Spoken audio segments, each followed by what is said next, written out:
Hello everyone, my name is Dr. Raj Shekhawat. I'm based in audiology in the Flinders Medical Center and I work here as a professor and academic lead in audiology. Now, congratulations to all of you for deciding to take part in the 3-minute thesis competition. And guess what? It's back in person. It's going to be really exciting. Look, I can really imagine that it can be nerve-wracking to take that decision to be in front of the audience and try and summarize your research work in just 3 minutes. But don't you worry.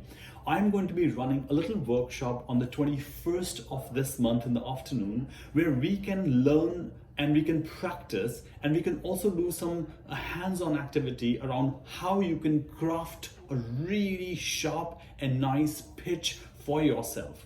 Okay, I will also be inviting some past winners, some early career researchers and PhD students who would share their experiences and their tips and tricks. So on the whole, this particular workshop is going to really help you craft your script for 3-minute thesis and learn all about the tips and tricks which can really help you to nail that presentation of yours. So all the very best and can't wait to see you all. Bye.